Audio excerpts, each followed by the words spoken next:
how is everyone this fine evening? Although nobody's waiting, so I'm not sure who I'm talking to. Maybe the people that rewatch it, which isn't a lot of people. I'm joined with Magnificent Metal as per the course, or always. Not sure whether I should say always or not. Sometimes you're not here. Sometimes you're I'm here sometimes. But, you're definitely not obligated to be here. Although you seem to be my co-host. Anyways, I should share this out. Maybe we'll get some people.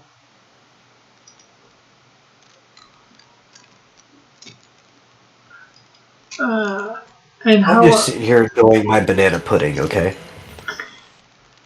Don't let it drive you bananas. The only place these bananas are driving is down my throat. And into my stomach.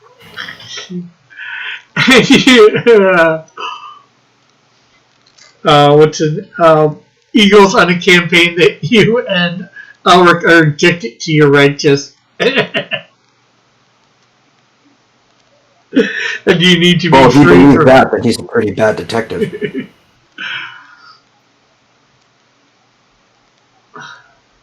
Okay. And my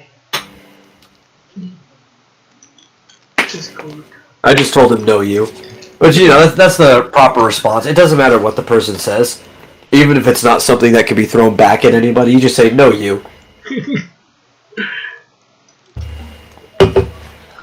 What am I doing? Come on. I'm doing traditional drawing tonight.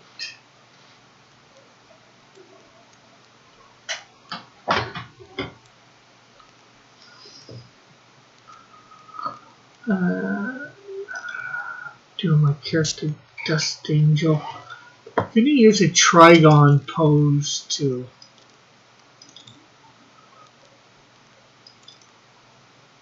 Trigon pose? Aren't most of Trigon's pose just him standing there menacingly? Yeah, most of these are. But it's also an angle or whatever. Although I am trying to find something that's not quite so just him standing there.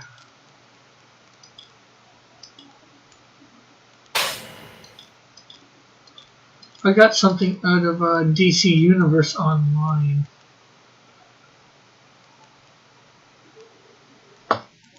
DC Universe Online. The game that just won't die.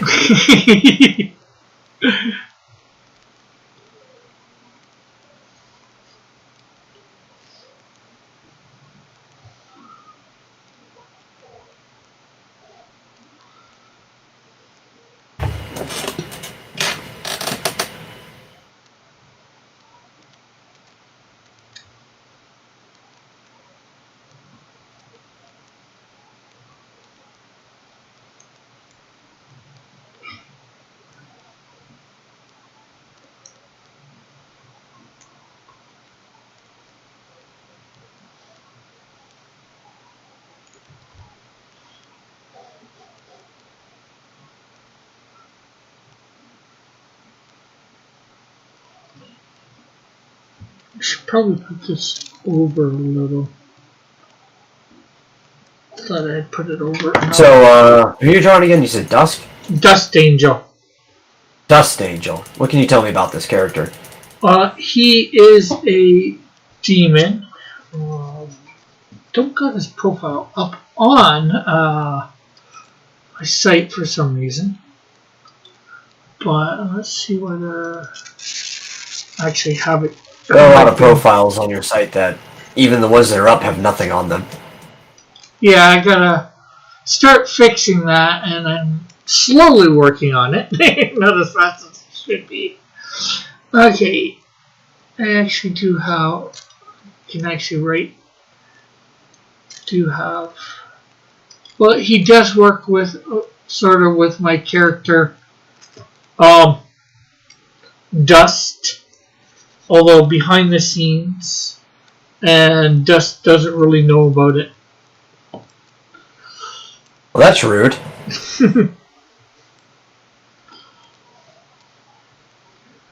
Well, Dust Angel's not that him knowing, but Dust Angel's got his agenda of, trying to make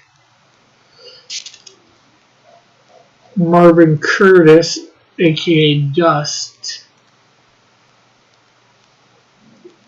some sort of drug overlord. I'm not sure exactly. He was created at an unknown time before Adam and Eve fell into sin in the Garden of Eden. He was under Gabriel's command prior to Lucifer's rebellion. Lucifer approached him to join in his quest to overthrow God. At first, Dust Angel told Lucifer that he needed time to think about it. And this is agreed, but Lucifer tells him not to take too long to think. He does not want to be on the wrong side when stuff goes down. Well, unfortunately, he was. Because obviously he ended up agreeing to be on Lucifer's side.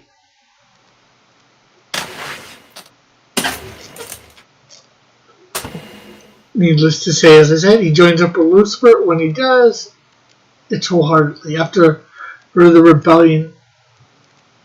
Lucifer's rebellion is defeated by God, Dust regrets his decision, of course, and declares to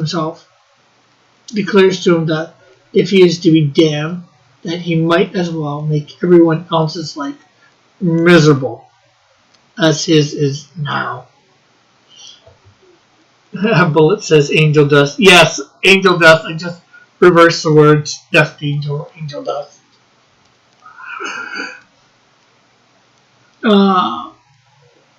Angel Dust is a hell of a drug.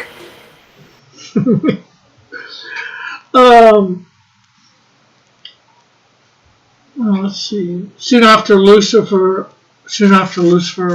put all those who fell with him into combat training, for they would need trained warriors to continue their war on God's creation. Dust trained in this warriors division for a couple hundred years. At some point, he had gotten bored with it all, and he abandoned the ranks so he could start causing misery as to keep his declaration to himself to make all as miserable as him. When Marvin Curtis was born, he decided to use him to cause misery to everyone he could, as to Marvin as well.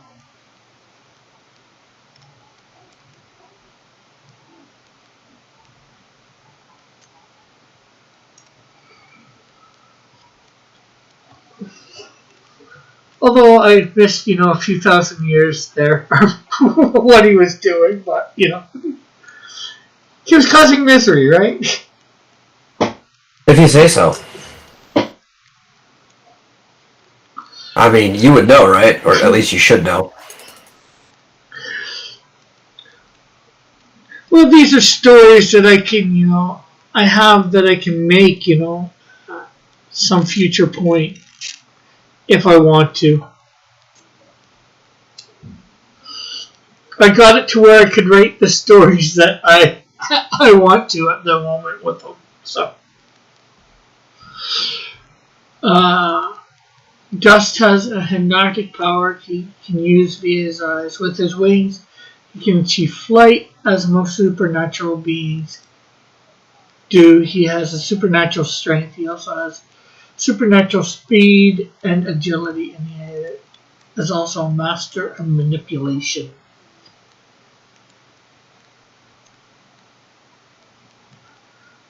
Thousands of years to work on some of this stuff, so.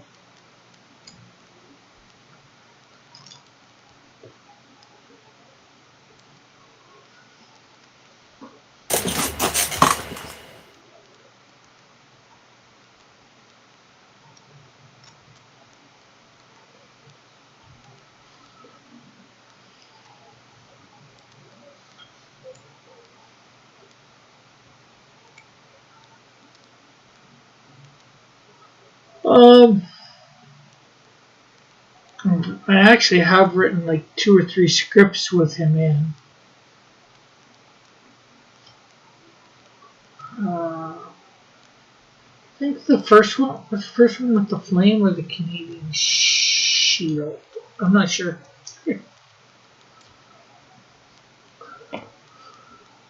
Uh, First Canadian Shield. Well, first was Canadian Shield then, since that's his first appearance.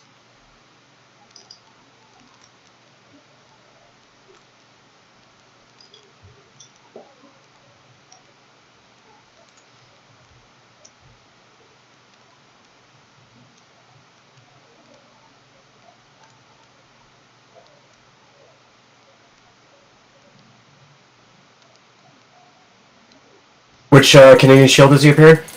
Number 6. 6. Okay, that's a long ways away.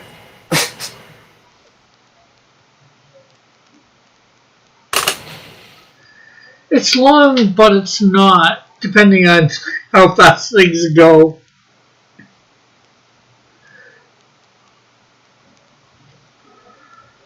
You know, technically it's supposed to be the 6th month, of the Canadian Shield being out. But Well, yeah, it's the 6 month in the story, but like, how many years is it going to take you to actually get to that part of the story? Hopefully not that long, but You're only on 2. yeah.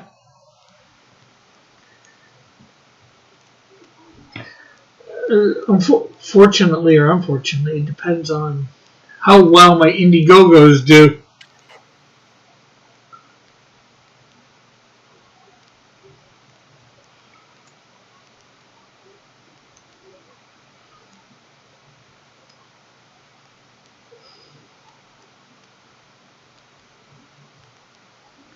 Because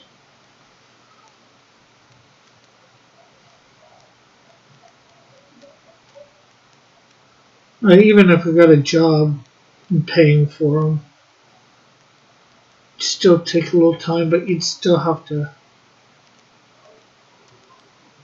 I'd still have the Indiegogos. It might not depend on how well they do, just. Or would, but it would. Yeah.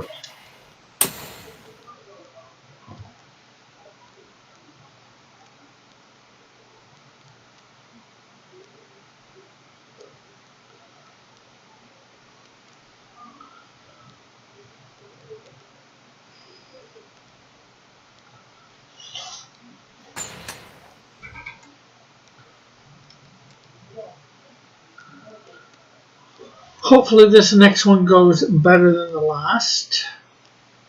Well, then again, it depends on. In some ways, it also depends on this campaign that I've got going on too. How I'm gonna do things.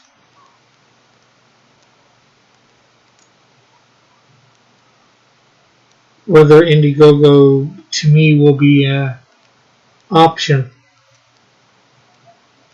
Yeah.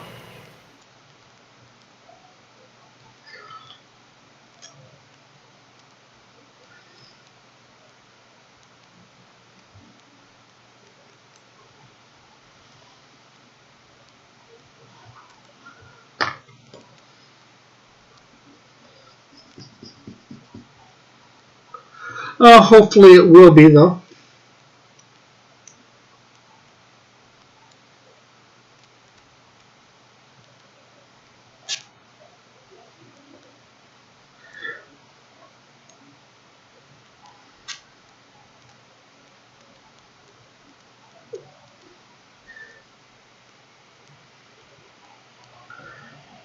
And actually, that'll probably be will that be my first mini arc, technically?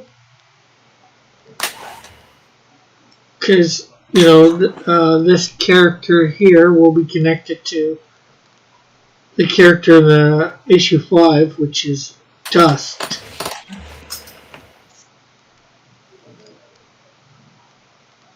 You do a parody song of Earth Angel? Dust Angel, Dust Angel.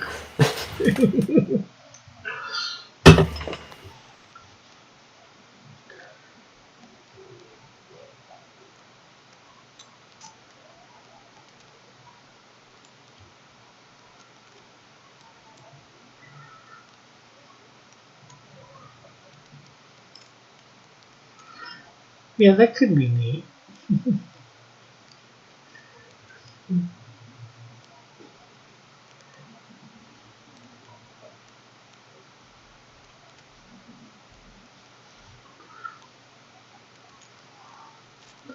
I'm gonna parody Dust Angel instead of her thing. I have to get the words to that and see what I can do. That seems like it could be funny. Potentially.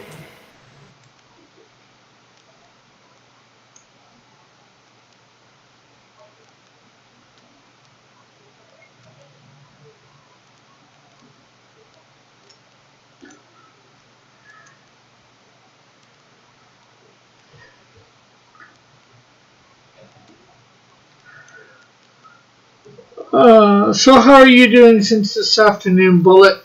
Or earlier this afternoon? How are you doing this evening? Bullet was saying he finally was able to get his Xbox Series X, or his Xbox One Series X ordered. Yeah, those things are like impossible to get come by. Sure, he's happy to be able to finally get his order on it. Yeah.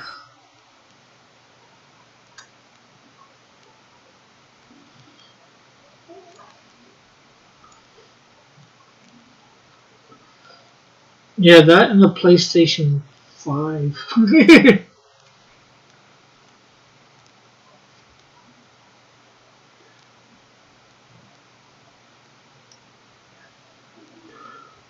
So, did you listen to Trump's farewell speech? No, I didn't even know he gave it. Uh, I know this is about the time when you get a farewell address, but I completely spaced out on what day it was. yeah. I'll probably listen to it later. Well, it's pretty good. I happened to listen to it. Probably wasn't as good as Washington's farewell address, where he warned us not to go into like any party system. Nobody listened.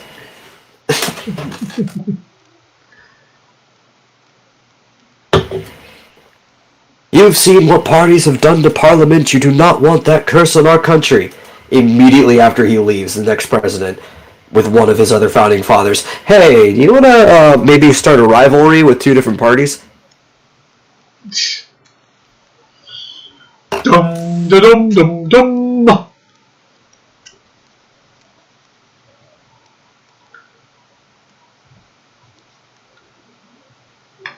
Yeah, I'm not a big fan of the party system. Like, parties make sense because eventually people are going to guild up in their own interests. But the system shouldn't work in a way that it benefits parties, right? Like if you're simply just a non-profit with an interest, which I guess is how like all parties tend to start, that's not bad. It spirals out of control until you basically have mobs running countries.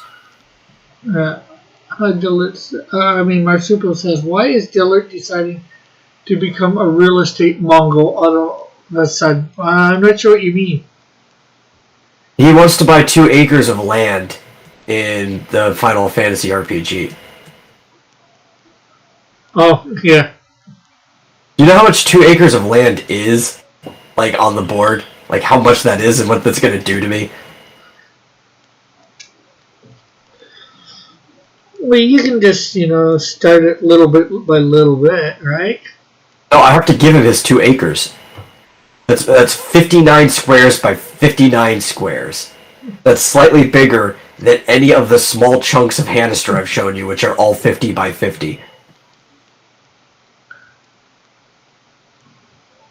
Marsupial That's says, actually slightly bigger than the plains map that I put all the enemies on when you guys cross from place to place, which is also 50 by 50. Marsupial says he wants 40 acres and a mule. Oh my god, I'm definitely not doing 40. I don't even think 40 acres would load, right? Like, at most, I could give you a 2-acre representation of your 40 acres, and then maybe like a small map in the corner that shows you the rest of it.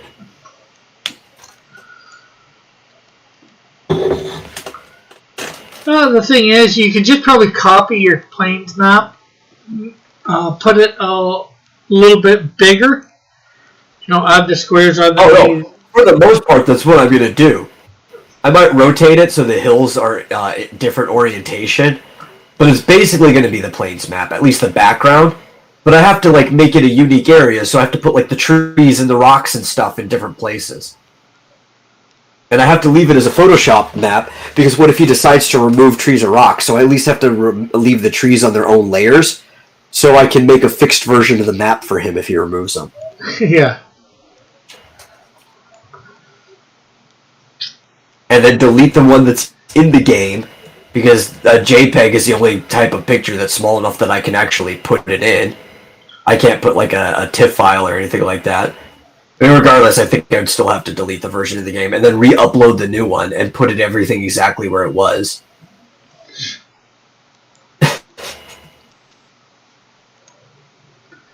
And I have no problem with him wanting to buy a property, but I didn't realize, like, I knew 2 acres was a lot of land, right? This is my own fault, right? But I didn't realize how much space that was going to be, because I didn't do the quick math of, like, 18,000 and Yeah. 720 feet, what the square root of that would be, and then dividing that by 5 to know how many, like, squares wide it would be.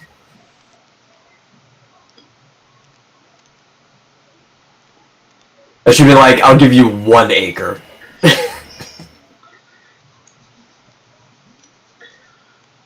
Because you think, like, even most houses, most people sit anywhere between, like, 1/8 to 1/4 of an acre in like, a suburban area.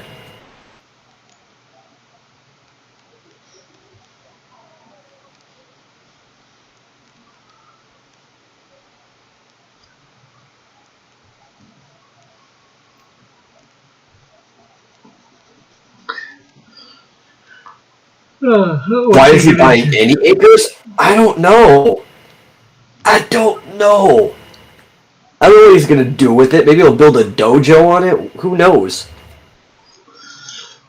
We'll see. But, you know, it's still his character's story. I'm not gonna throttle him.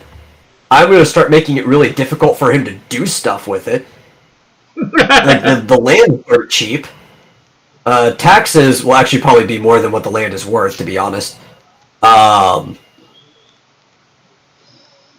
like, there's nothing on the land. So if he wants to buy stuff, that material is going to be expensive. You guys think a sword is expensive? A sword is like, depending on the size of the sword, like 1.5 kilograms at most, right? Swords are light. That's just 1 kilogram of steel. Well, While you've got like, I was going to say, depending on how much forestry you put on this 2 acres of land. Well, this is what I was going to say, right? If he wants to buy it, that's buying like literal tons of wood, depending on how much he wants to build on there. Or he's going to have to spend like weeks chopping down, chopping up, and preparing all this wood and building any property he wants on here. It time in which his character would be out of commission. Well, he could do, we're doing something else, and he could go chop some wood for an hour or two, chop down a tree or whatever. Doesn't he building tiny homes and making a child care hospital? Yeah, at different points in time. I don't know what's going on with anything. I'm not judging.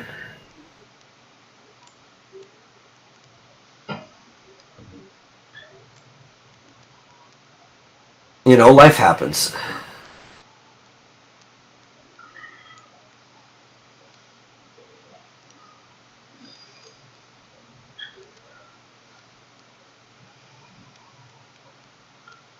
Plus, I mean, if you're gonna have some aspirations, this area is poor, right? I keep telling you, this kingdom is poor compared to like the other places. If you have some aspirations, at least have a house or something near one of like the better areas.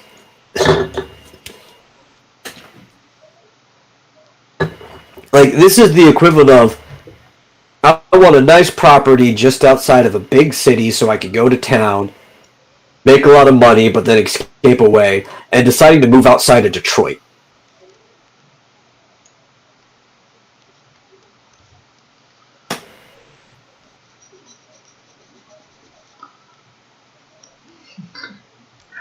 That's basically what Tara did, right? She didn't decide to run an orphanage or something, John. Just I can't remember what Tara did. Tifa started taking care of orphans, but she didn't run an orphanage. A bunch of orphans started living with them. She still runs a bar.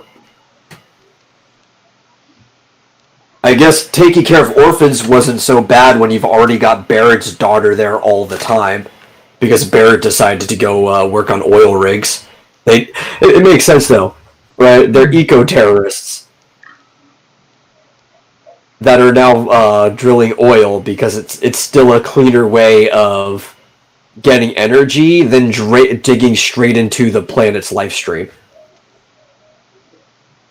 I'm trying to remember what Tara did, because I know. Let's see, end of the game. She was upset that General Leo died. But, everything's fine. Because Leo was, like, the only person she was close to other than the members of the party. God, what did she do after that? It's been a long time since I've played 6. And, like, every Final Fantasy does have, like, a short epilogue thing in the credits, but I'm trying to remember what she did.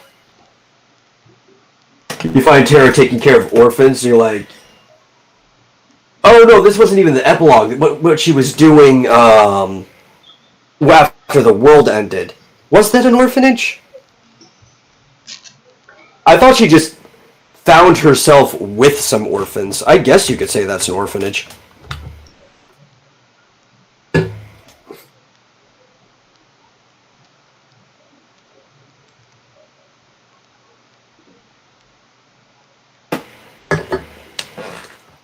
I mean, whether you're actually running it as a business or not, I guess if you're taking care of like a halfway home, it's the same thing, right? Yeah. Very possible.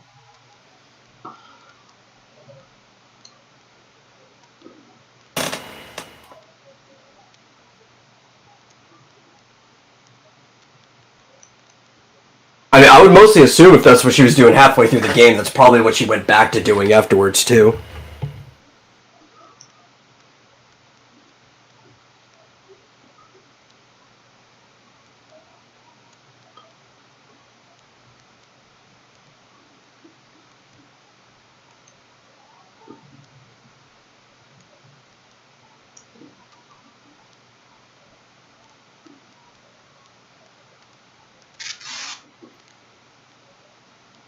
I remember my favorite person, like, interaction and stuff of what they were doing after the world basically ends and they have to put it back together, is Sabin.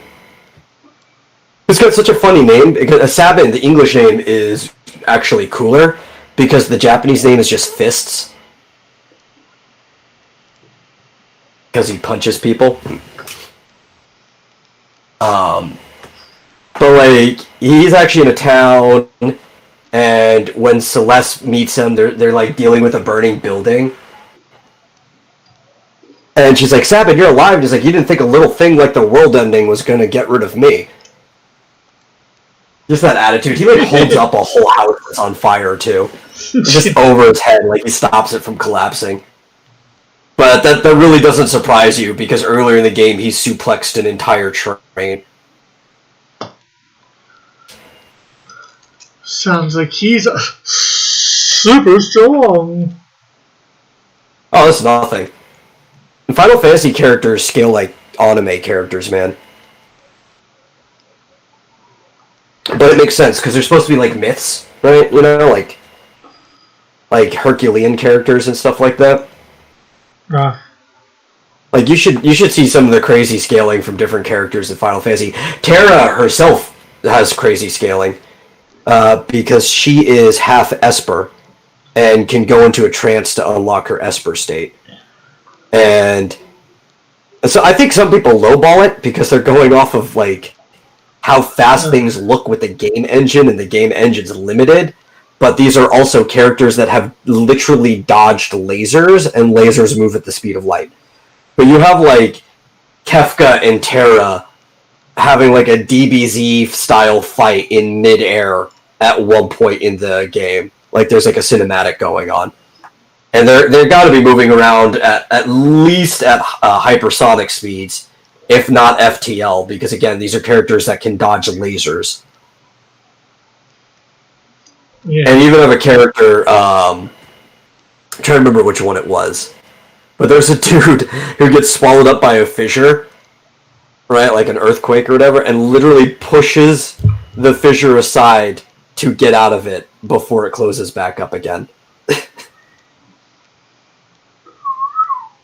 Wow, it's It's Final Fantasy characters for you.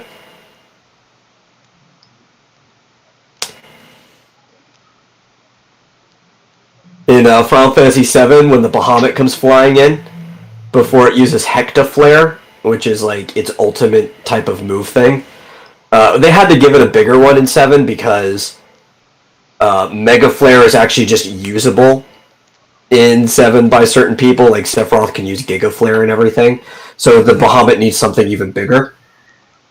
And the Bahamut comes flying in to the planet from another planet that's like the distance of Neptune. It probably even could be Neptune. This isn't Earth, but it's a thing like Earth. And it comes flying in, and as it's flying in, you can actually, just using the game engine, you can assume how fast he'd have to be moving, but he could technically be moving even faster.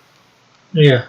But to make it from that Neptune distant planet to Midgar in the time that he does, he'd have to be moving at upwards of like 1,400 times the speed of light. And then he blows up a moon. Which, is small planet levels of destructive capacity. And Bahamut's a god, so you expect things like that to happen. But that's just like the crazy anime DBZ style scaling that happens in the Final Fantasy worlds. Yeah. Well, anime, comic, superhero type comic book. Yeah. Well, specifically, Japanese and a lot of these people are heavily influenced off of like manga, the way they write their stories, and even the way manga's written is heavily influenced off of like Shintoism and classic Japanese myth.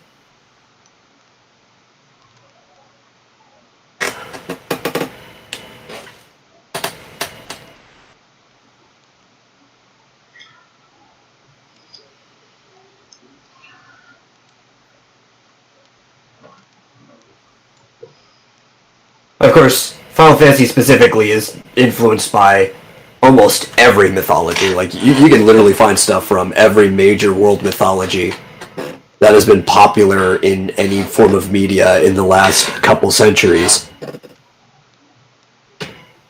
Like monsters, gods, whatever. And they use them in their own way, too. Right? Like, the Hindu goddess Shiva is blue and kind of looks like Shiva, but is used as an ice goddess because she's blue.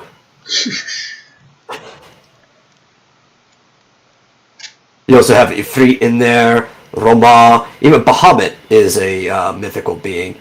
Though it's classically a whale, but in Final Fantasy it's a dragon. Bahamut. Sounds more dragonish in name. So yeah, the Bahamut was like, the world turtle, right? Yeah, I've heard of it. Right. So the Bahamut was in that same like cosmic realm of things. And it was like a fish or like a whale that was so big that for it to pass by the planet, it would take 3 days to see its full body. Now, it doesn't mention what speed it's going for that to happen, but you're assuming it at least has to be larger than the planet itself. Yeah.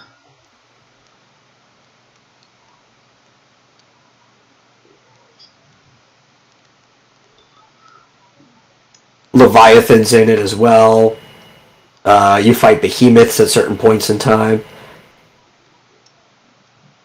Tiamat is in it, which is a Babylonian. You get a lot of things.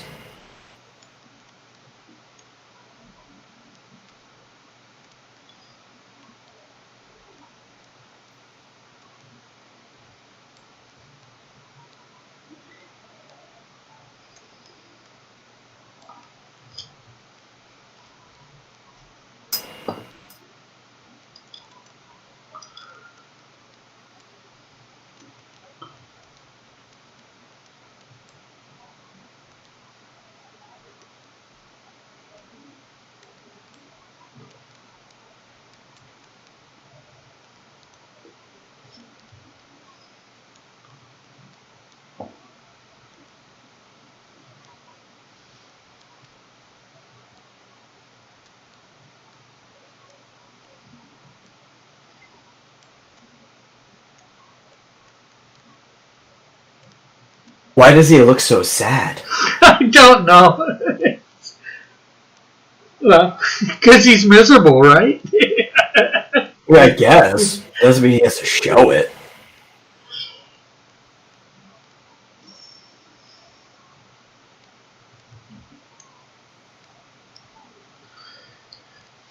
And that might even just be a helmet or something like that. I'm not sure. I'm not sure whether you actually see his real face or not.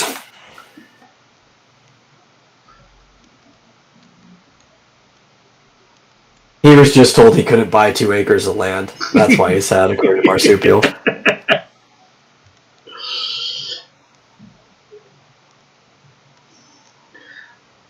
I don't think this character would care about buying 2 acres of land.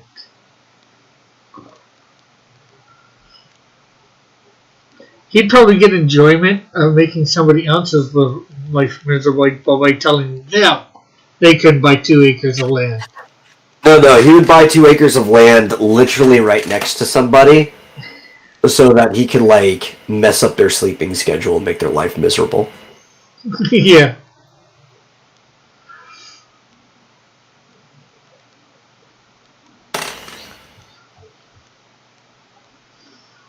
He places a rooster on the property that's got horrible circadian rhythm.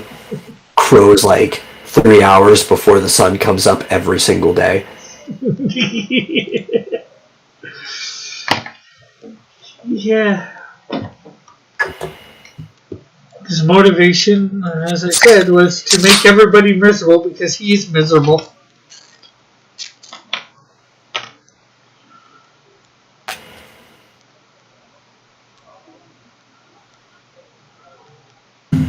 He doesn't want to be at the land, so he pays somebody else to do it, but he's got to make the person he pays miserable too. So he gives him just enough money that he can't really afford where he is, but it's also that he can't afford to leave the circumstance either. He gives him like that trapping amount just to make him miserable. Yeah, although the person doesn't realize it at first. Yeah, of course. You got to make it look enticing.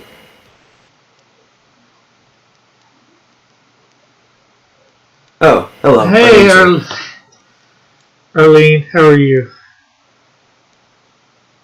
We got some peoples finally rolling in.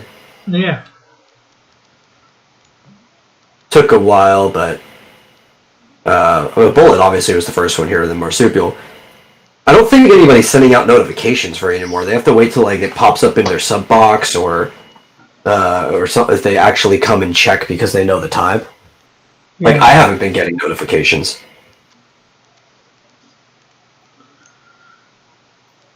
And I've been upvoting, and I have the bell on. I don't know why they're not giving me notifications for After Dark. I get notifications for High Noon. Maybe they're restricting it, Rick. Maybe you're just getting less notifications out. And it's being wasted on the first one of your day. Huh. It's hard to say. Marsupio said he got a notification this time. Oh, nice. I still didn't. Yeah, and you actually do put it on to sort of watch it, right? Yeah. Well, I have it on my phone right now. I mean, I'm busy on my monitor, so I can't have it on my desktop, but I do have my phone next to me with it playing. That's how I'm looking at the chat. Oh, yeah. Who's talking? I ain't guessing tonight. It is Metal. Arlene, you can be Monday to Friday. You can be almost 100% positive. If I have a guest on, it's Metal. 95%. Well, that's what I said. You can be almost 100% positive. So, like, But let's be a little more realistic here. 95 is close to 100, right? It's an A.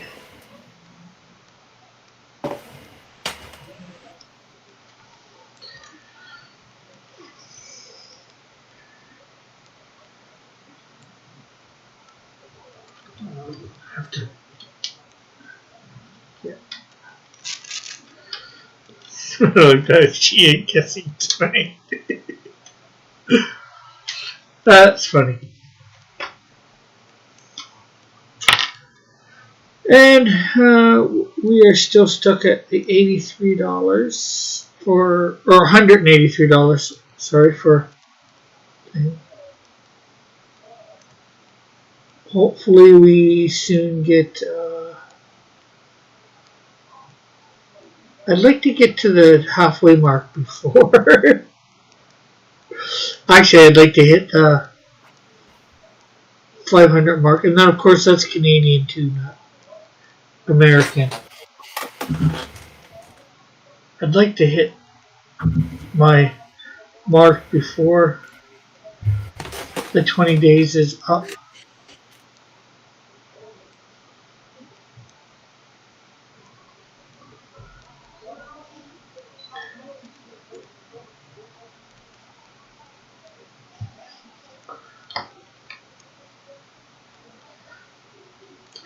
And actually, I should update it. Say now it's up to like 44 pages.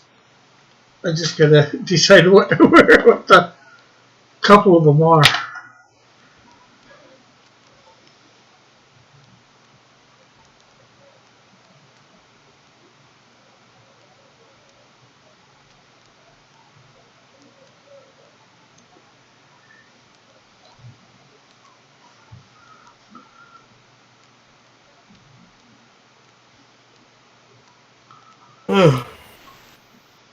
I gotta finish drawing one of those pages.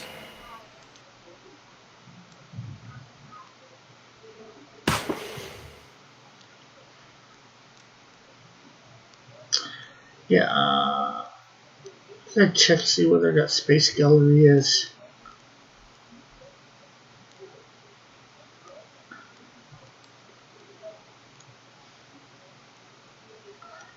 Try to get him some info.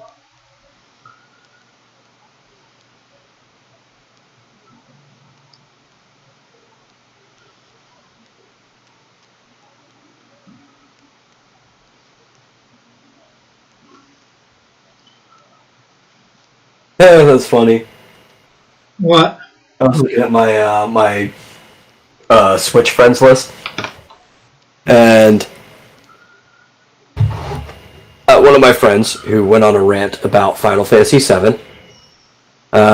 His opinion is pretty similar to mine. I like Final Fantasy VII. I think it's a good game. I think it's overrated as heck, even compared to other Final Fantasy games. And aside from just being at the right place at the right time, it doesn't make much sense why it's as popular as it is. Though Square's kind of been manufacturing that popularity because they never stopped making Final Fantasy VII. Anyway, the guy who went on that rant, I loaded up my Switch, and it shows that he's playing Final Fantasy VII right now. So that made me laugh.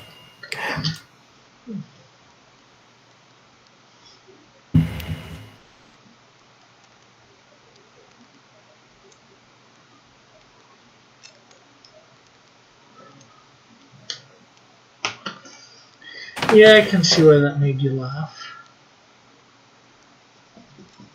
It's a really good rant, though. Like, I recommend people. And it's not even really much of a rant, too. It's more of like a thought piece.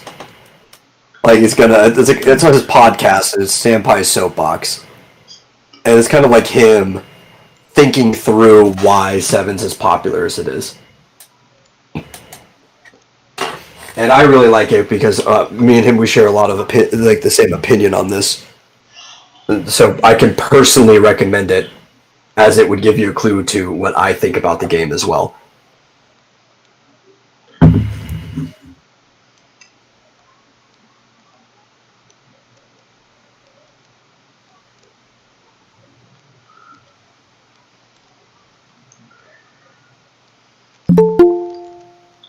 Oh, there's somebody here. Oh, John. Hey, John. Hello. Hi. How are you tonight? Can you hear me? Yeah? Yeah. I'm having a real big problem with my microphone. Seems like every time I go on a stream, people in the back room can hear me just fine, but everybody else can barely hear me. Like everybody that's watching the YouTube.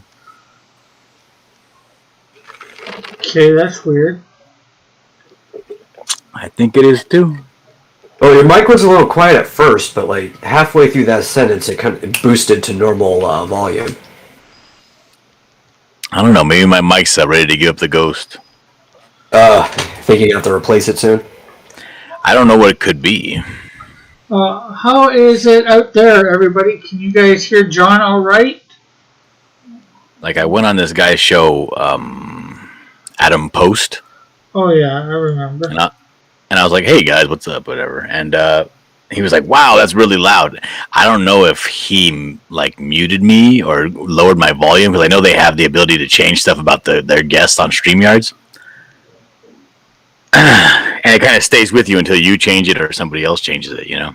Yeah. Yeah. Like, I know somebody changed my name on the bottom at one point, and it was like I went to somebody else's StreamYards. My name was still there, my same, like, nickname or whatever. So that was weird. Let's see. Arlene says she hears you good, and so does Marsupial. That's strange. You said you were super soft on Calming Mark's show. That's the thing. I was very boisterous on that show. I was like hollering into the microphone almost. Not good. Comedy Mark is always super soft. Yes, he is. He does that kind of Popeye thing where he mumbles a lot instead of making sentences or statements. Like right on the side of his mouth. Mm-hmm. Yeah.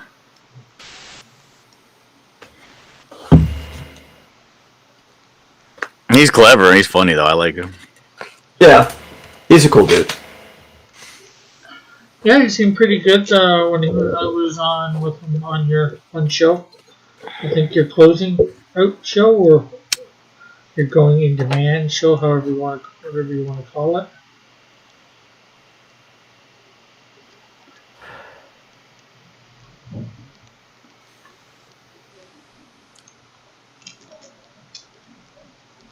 Mark was fine. John was much softer, said Marsupial.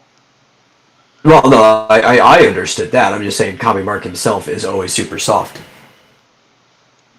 He probably boosts his own volume on his show, though, because it's like when he jumps into other people's calls, that's when he's soft. Just because of the way he talks.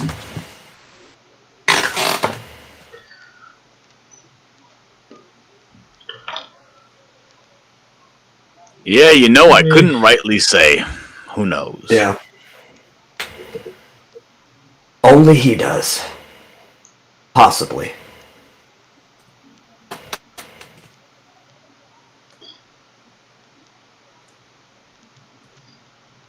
Could be one of those Rick Piper cases where I can always try to guess what's going on Rick's end, but Rick, I'm sure not even you know half the time. Yeah. I'm guessing too. Sometimes I have a pretty good guess.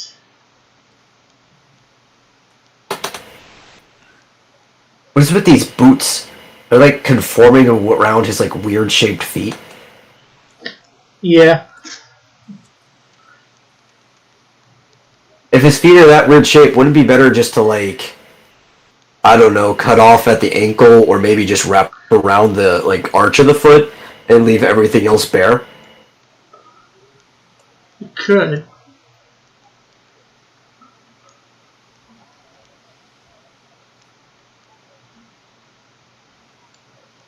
Like, do you mean right here or go like that? So They could strap under, but you'd think like the heel and the toes with how weird the shape of his foot is, you just wouldn't want to deal with trying to make an outfit around it.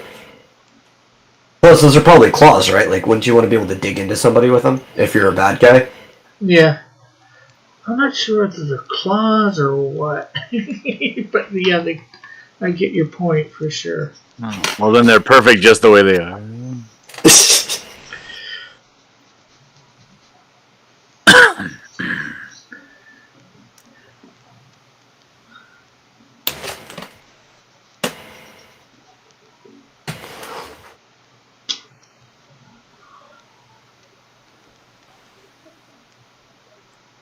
So what's been going on with you today, Dillard? I was at the mall. I don't like the mall. What don't you like about the mall? Everything? Yeah. I like the mall. Not so much these days because of all the dumb restrictions that are on it, but normally, I just kind of like loitering. I'm trying to find the name of this mall I went to. She wanted to go there because it was like one of those malls that sells expensive stuff. Yeah. So are you talking like that? Not sure whether you can see the lines I put in there. I mean, you can cut off of the ankle, that'd be fine. Or were you thinking more? Well, I said either option works. Yeah. Metal's picking up chicks. Kingdom Comics is here. He says, I got your comic. It arrived in great condition. I will read it either tonight or tomorrow. Thanks, Cross. Well, you're very much welcome. I aim to please. No, I can't pick up mall chicks anymore. The age gap is getting big enough that I can't tell if they're legal or not. Bunch of teenagers hang out there. I'm just not risking it.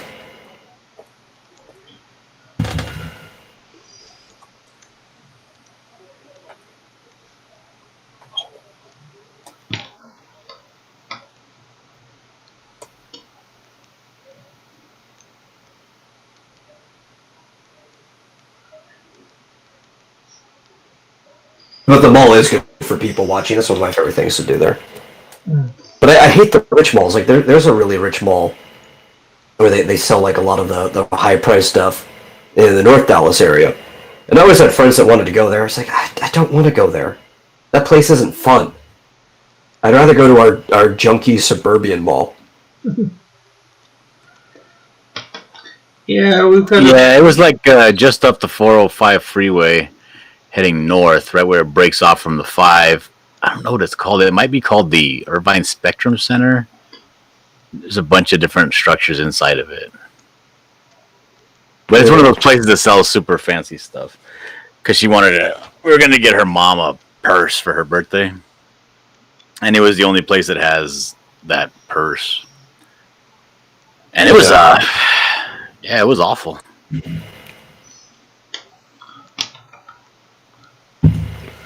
I thought that's what you liked about them. You keep getting older, but you stay the same age. But There is one nice place dudes. in the mall I like going to that I can pick up chicks, and that's the arcade. And that's because teenagers don't go to the arcade. Only older people who remember arcades go to the arcade.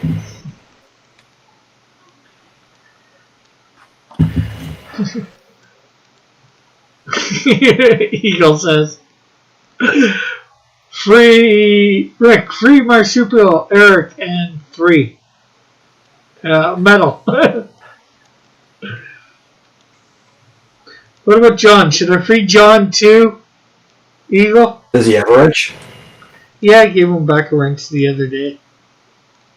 Oh, did you? Yeah, you better.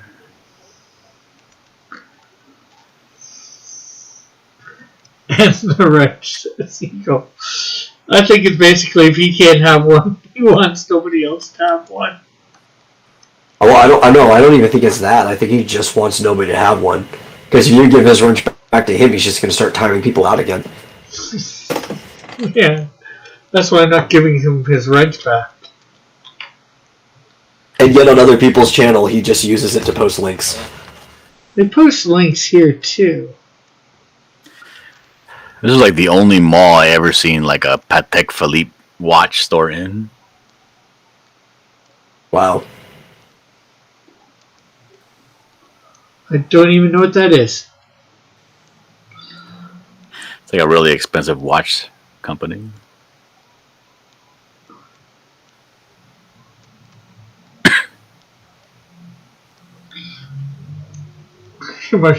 I'm wrench for You life. know how high end this mall is.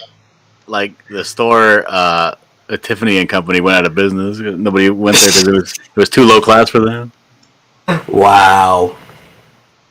So I bet it only has like the higher end and more unique jewelry stores. You don't even have like the cheap stuff like Zales or anything. Oh no.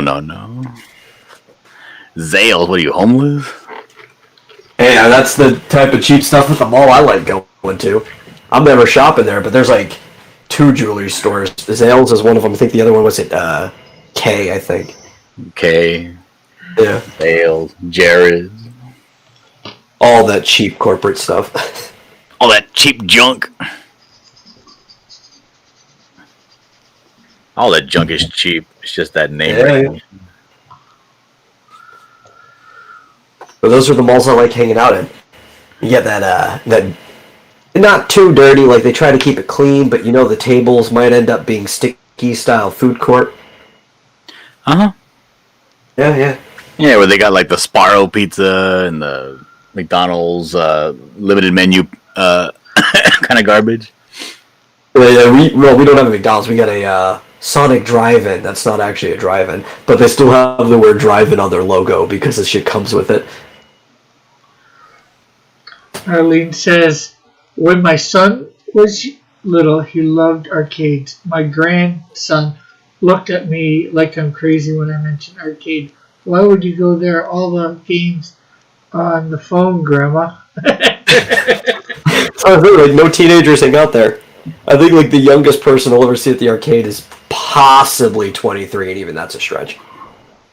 He's like my generation and higher. That's what you find at arcades.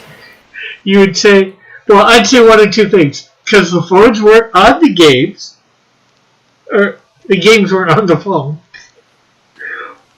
or they had different games that were on the phone. No, you hit him with a spoon, Rick. That's what you do when you're a grandma. No, you hit him with the chocolate. No, that's when you're an abuelita. Yeah. Man, those things hurt. We only have 2 arcades at our mall around here, our low end mall, and that's it's one of those. One of them is one of those arcades where you kind of make an appointment because it's like they do like D&D tables and that kind of thing. Okay. Where they have like you can like load in your own maps and stuff onto the glass table. And then we have another arcade which is like a Dave and Buster's essentially. So there's always like kids in there. Well, yeah, we have one that's kind of like a Dave & Buster's, but nobody goes into it. Except for the older people. And they try to attract the younger people, too, because they got, like, large tablet screens, like the size of a 50-inch monitor. And it'll have, like, Elder Scrolls Blaze and phone games and stuff on there that nobody touches. Why is this guy so sad? Because, well, first of all, he's a demon. Why does he have a mustache? He does have a mustache. That kind of looks like a mustache. It looks like a droopy Spanish conquistador mustache. Yeah, that looks like a super racist Mexican cartoon mustache. Yeah, well, it has something. I'm not sure whether it's a helmet that he's wearing or. No, that's definitely not a helmet. No, that's a Pope hat. That's a That's Pope like hat. fused into his face. Well, I have a different color than his skin, so that's why I'm thinking it's a helmet. You need to take this dude back to the drawing board. Well, he's miserable, so, I guess he wants to look miserable, and he wants to make everybody else miserable. We'll get you a better one. He's making me miserable right now just looking at him. This guy looks like a reincarnation of the Spanish Inquisition. That's what he looks like. Oh, maybe he got some ideas from then when he was. Maybe. Like, if you get rid of that Pope hat, he basically is like a little cat face. Yeah, kind of. It's going to turn out that Dust Angel was the one who committed the entire Spanish Inquisition. And also started Sanrio. Yeah.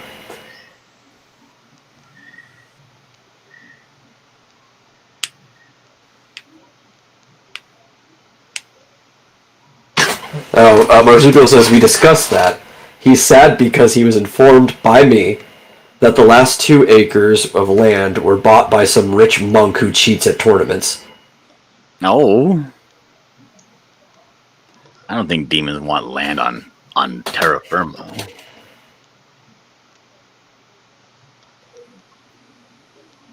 He's probably mad because Especially out in the middle of everybody nowhere. made fun of his outfit in hell. Yeah, I would too. Well, he might not have had this outfit right away. Who knows when he got this you particular outfit? Not yet, I don't. Oh, you know what? He should return it and go back to whatever he was wearing before.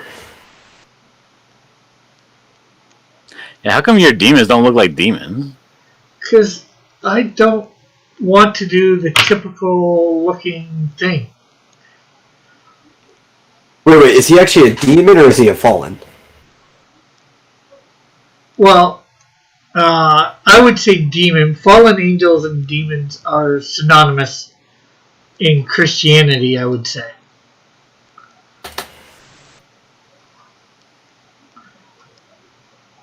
So why did he pick a new outfit? Or is that like his outfit when he was in heaven?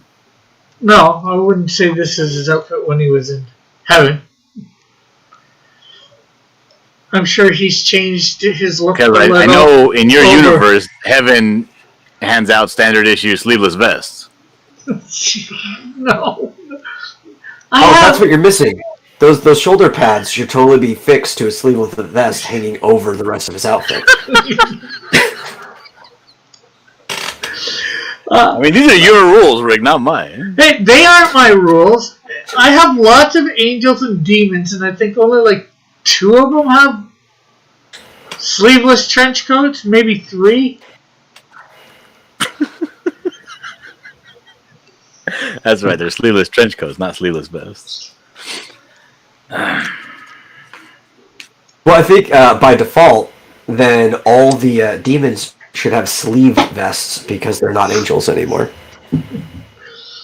They got their sleeveless privileges revoked. Maybe they got sleeves and no vest. I like that. Like a collar too. It's like just the missing portions. Yeah, like a super sexy gimp outfit. Yeah. Which would totally be demonic. Like that would work. Hey, Reed, this would make a great comic shop cartoon, Dillard, says Marsupial. No, it wouldn't.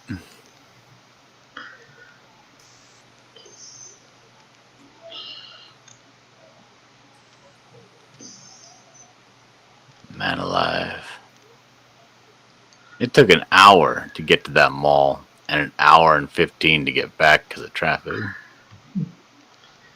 How long did you spend at the mall? Was that even worth it? About 25 minutes. Ugh.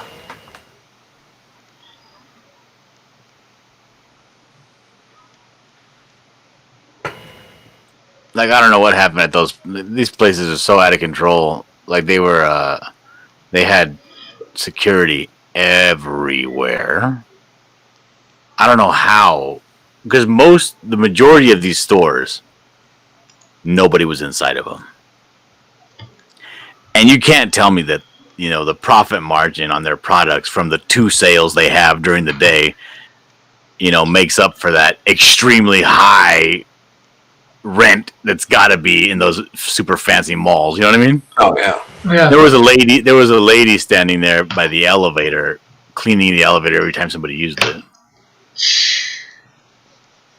There are stores that have gone out of business in the mall that I go to. Like, they just closed. They couldn't afford to keep up rent with the way things are going. I hope all these places go out of business. I want to watch the whole thing burn. Right to the goddamn ground. The rent is the only problem, too, right? Because otherwise, the Parks Mall that I go to is still operating at normal capacity, pretty much. And they only have, like, at any time, 3 or 4 security people walking across the entire property. No, every store had a security person in front of it. Yeah. Oh, And they were allowing only two-person groups to go in at a time. Yeah, but is that security from the mall or security from the store itself? I didn't ask.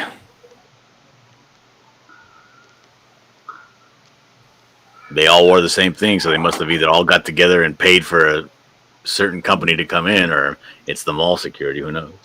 Or there's a mandate forcing you to pay for the security, so they're just going through the same contract. That's just crazy. Like, you can't stay open if you don't have security at your store. I hope they all go out of business.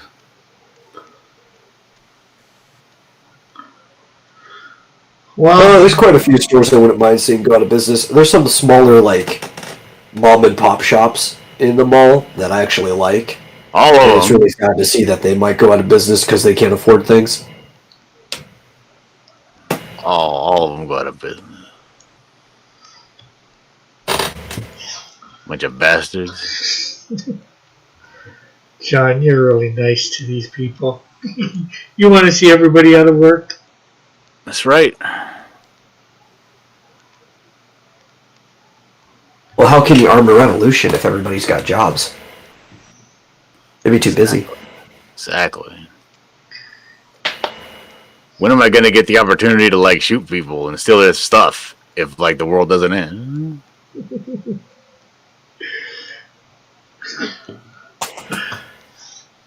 Hopefully never. Oh, well, that's no fun, Rick.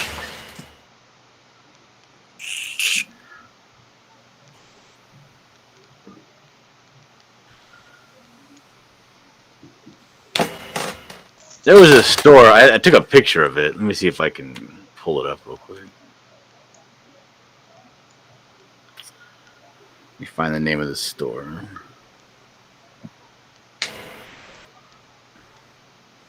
You ever heard of a store called Miu Miu? Miu? So, No. It sounds Japanese, though. It does.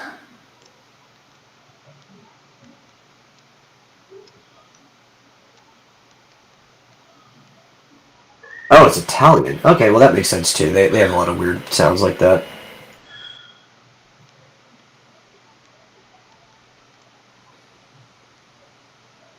It's a subsidiary of Prada. Oh, check out this. With my camera on, check out this outfit that they're trying to sell. They're like on the racks. It looks straight up like an anime cartoon.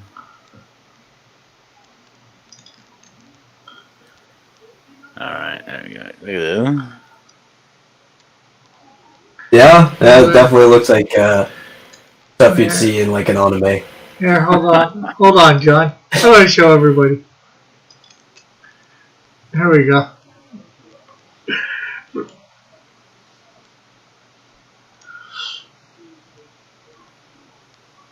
I thought it was funny. King I thought it of- was funny.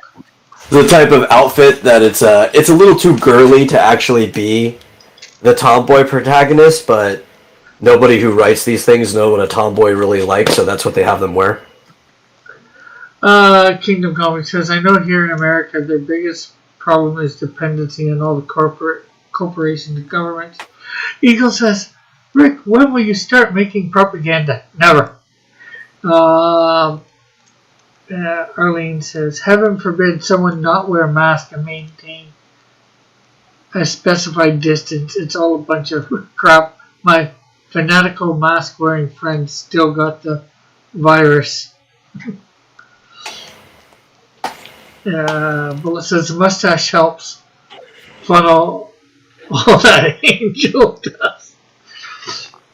Civil War, the visual novel, says Eagle.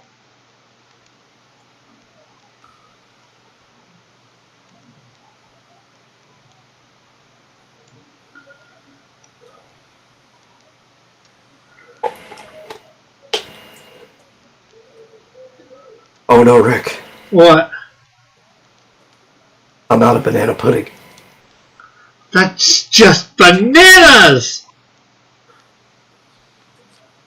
I'm having the best time in the world watching Rick struggle with his hand.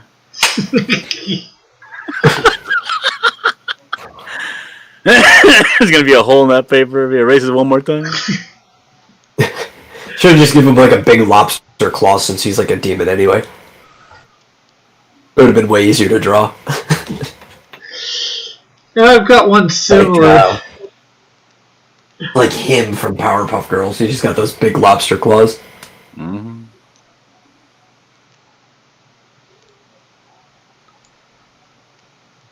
Yeah. Getting the fingers good, but I think they're too far down.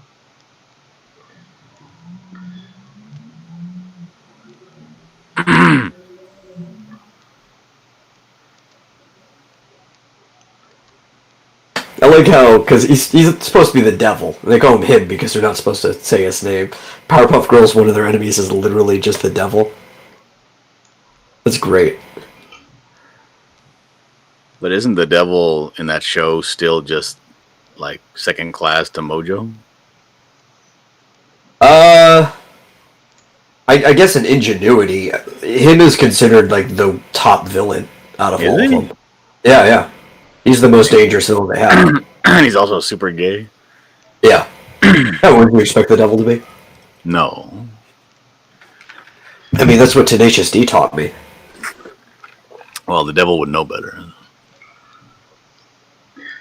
He just convinced other people to be gay.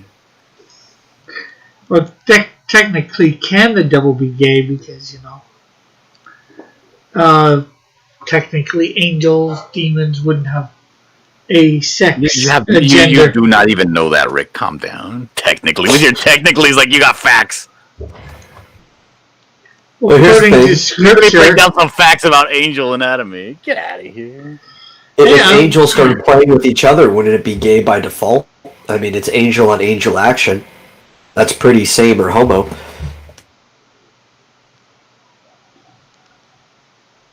Rick, what do you want? What do you want his hand to be doing? I think I got the arm slightly off, so I was gonna try and have it go out like that. You're not showing me anything. You can't see it? No, I got technical myself, Timothy. You were gonna try to have his hand do what now? Are you on me or? I am on you, yeah. I was thinking originally like something like that. Although I was putting my fingers are off there. Fingers spread out that way, thumb there. So. Oh, okay, so you're trying to give him a pretty gay pose anyway. I thought of a few different things. It's fabulous!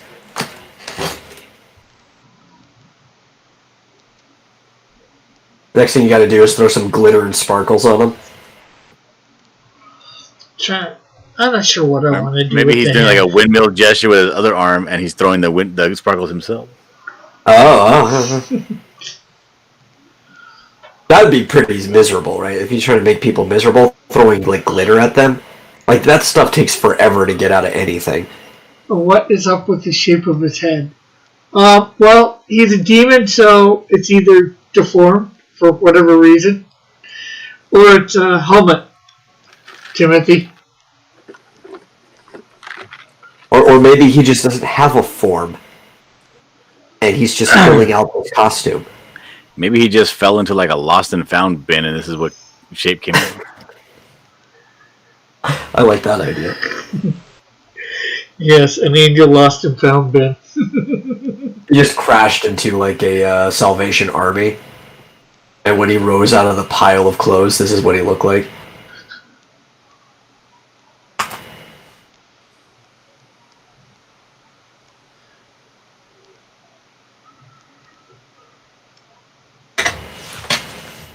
Which I guess would be a pretty fitting thing for like a fallen angel, the Salvation Army. Looks kind of Rick, like a Rick, this is not working. Burn it. What do you want his hand to be doing? I'll draw you a sketch, and you send it over. You draw something. Like, show me with your hand, and I'll just draw it up. Trying to think what I want this hand to be doing.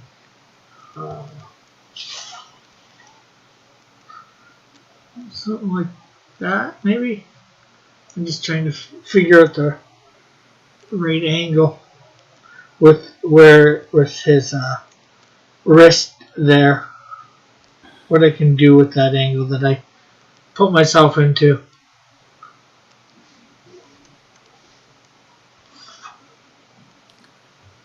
Why don't you just give him a closed fist so he looks tough? Yeah, I can do that.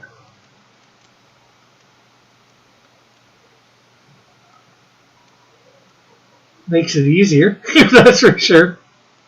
Should have gave him 2 left hands so he's double sinister. I'm not drawing right now. I'm typing up my story. Oh, that's good. Which story? The second half of the Temple of Polar Twilight.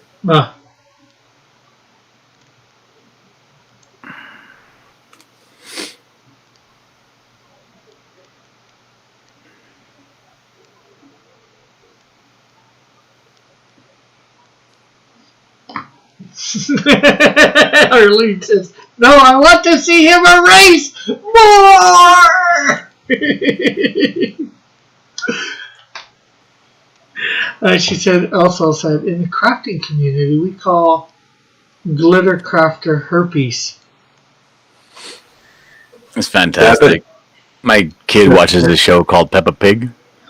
Oh, And, Peppa Pig. And all the kids are in the classroom with Miss Gazelle, who is the old lady teacher, and they're making masks. And they're like, "We want glitter." And she's like, "Well, you gotta be very careful with the glitter." And she pulls out like the cubby area, and behind the cubby area is a safe, and inside the safe is like 1 tube of glitter. And then she's like, "All right, now I want you to be very, very careful." And then it cuts to the next scene, and like it's like the parents have come to pick up the kids from school, and the dad opens the door to the schoolhouse, and like just a bunch of glitter cloud comes out, and she's like, "It's all right, it's all right. We had a bit of a glitter accident." That's how it feels. The dad's like, "Oh no, glitter! We'll never get this out." Glitterful! Exotic says bullet.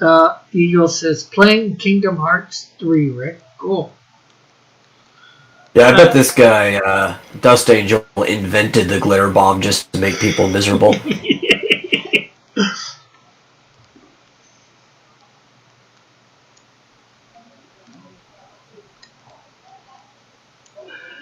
Yeah, that would be funny. Anything that makes people miserable, he's behind.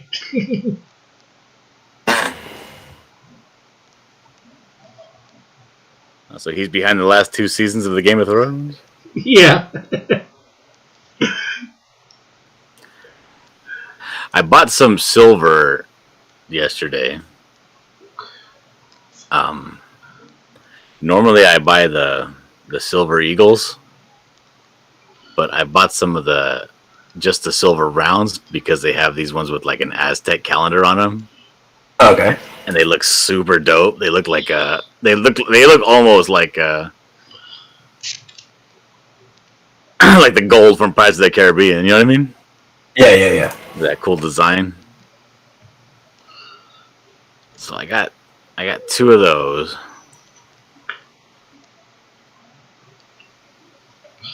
And then I got 4 more silver eagles. But I don't know. I'm really excited for those rounds. They should be pretty cool.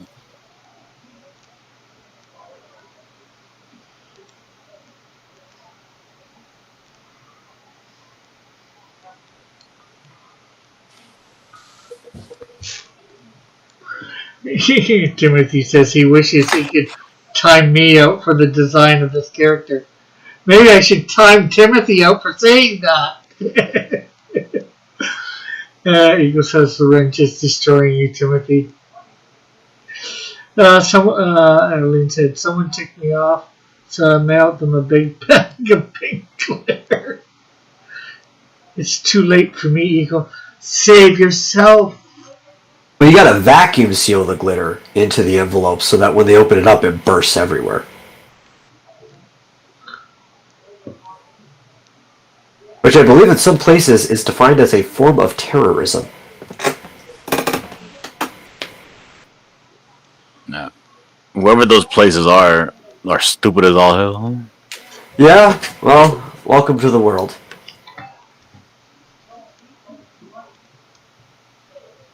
A glitter bomb is a form of terrorism? Okay.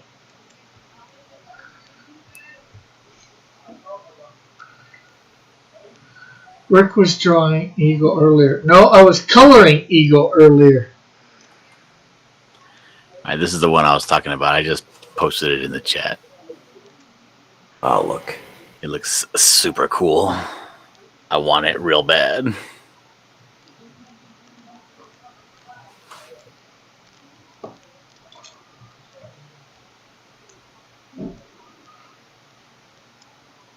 I'm not sure if the Aztec calendar is on the reverse or the obverse.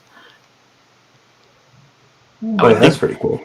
I would think that would be the front, but I think it's actually the back. I'm not sure. I would assume it's the back, just because usually on something that's coin-based, the face is the front.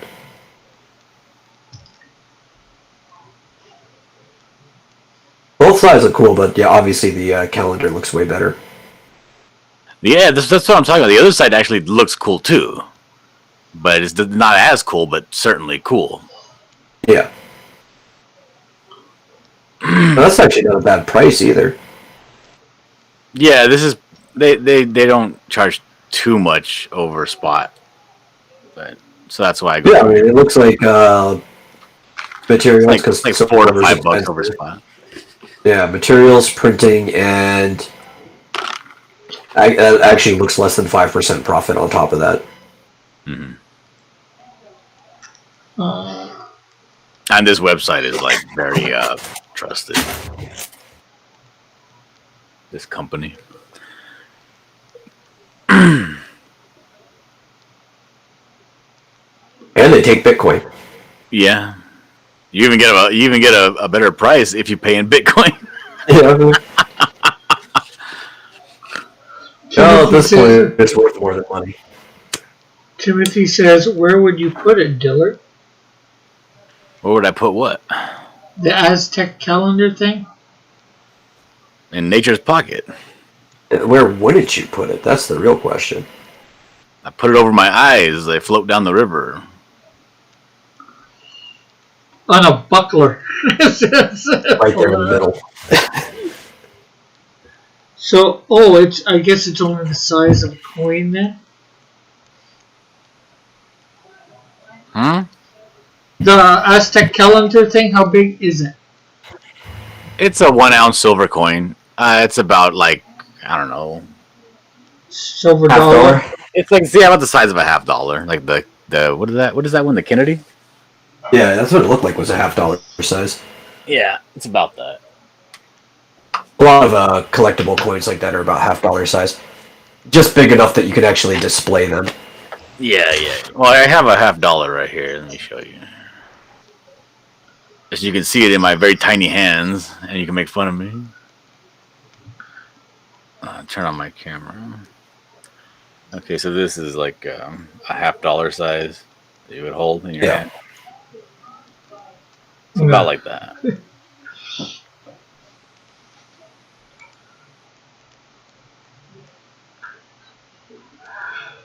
Ego says, Rick, explain to me what will happen if I report others' comments. Like what?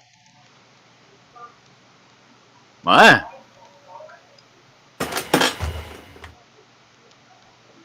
Whose comments are you wanting to report and why? I'm starting to think that Eagle's going mad with the lack of power. Yeah.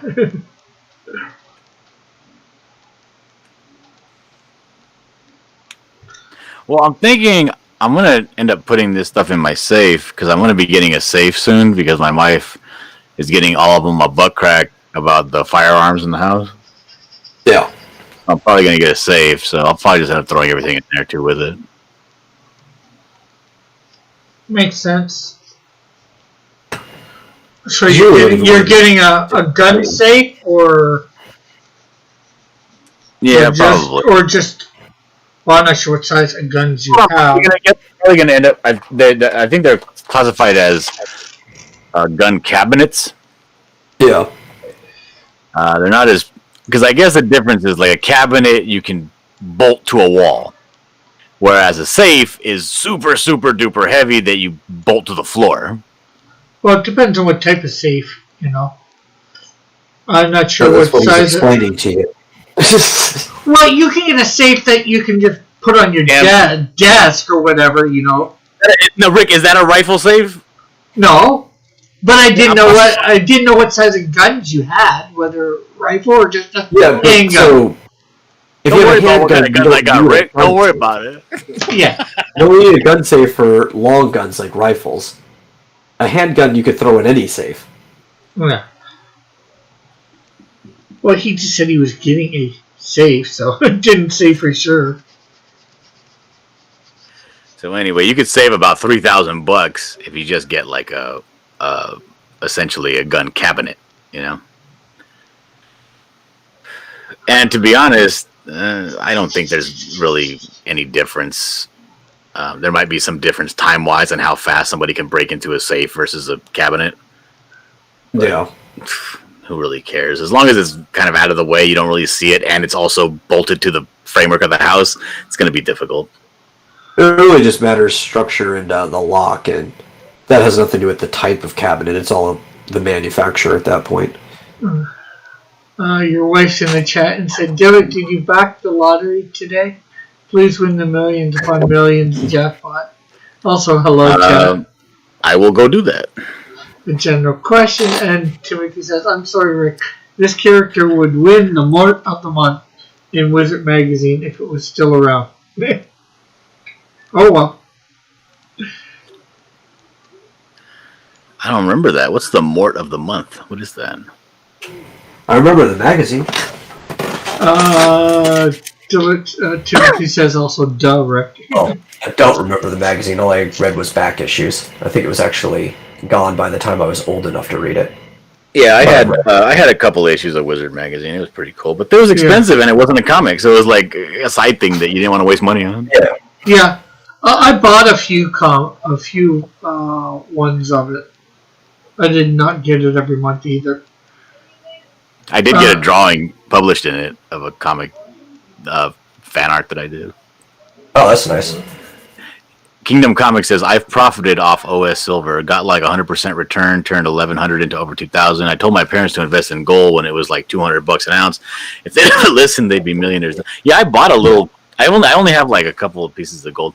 And one of them, the only one that's actually is like worth anything because it's like a Pamp Susie. Mint. It's like a 1 gram, and I got that thing for like $28. And if you wanted to sell it right now, it'd be like $140 if I sold it right now for 1 friggin' gram. Timothy says it was a rating on really bad characters. Well, Timothy, you haven't seen the character in action, so you don't know how bad of a character he is. I can see it right now in action. What are you talking about? He's flying in the air. I can see him in action. Like, I mean, written in the script and, you know, interacting with other characters. I mean, unless he's getting, like, ice cream dumped on his head, and I don't know. I don't think ice cream would work on him. Probably just go through him. Oh, so he's another Mary Sue? No, he's a demon! Not really, you know, physical.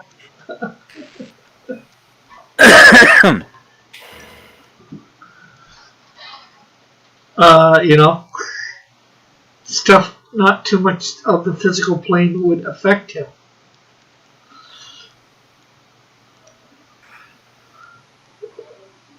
Because I think right now, what is it right now? I think it's like 25, 26 bucks an ounce for silver.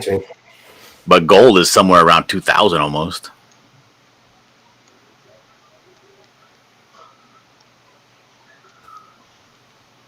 Let me look.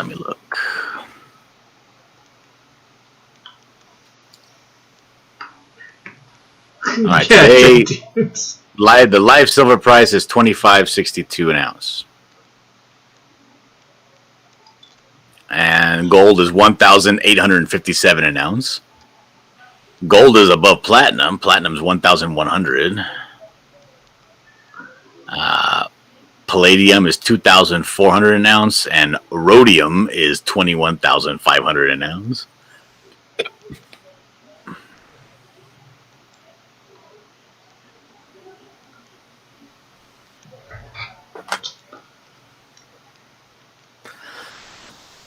Where can I go steal some fine rhodium? Huh, let me think. Actually, probably not too far from where you are, relatively speaking. There's a lot of mineral storages not too far from Silicon Valley.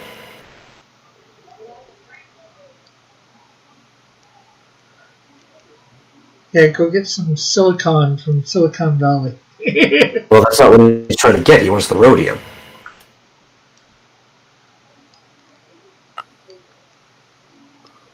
Kingdom says he is trying to draw a horde of Nephilim insect-like creatures running towards the viewer and in the underground hive with a giant queen insect thing in the background. It's very challenging. That sounds challenging. Well, you have to understand why silver prices are suppressed. It's because they're entirely controlled by China. It's been China's favorite mineral to trade in for God knows when, most of human history. One of the reasons people started going on gold was to get out of the Chinese market.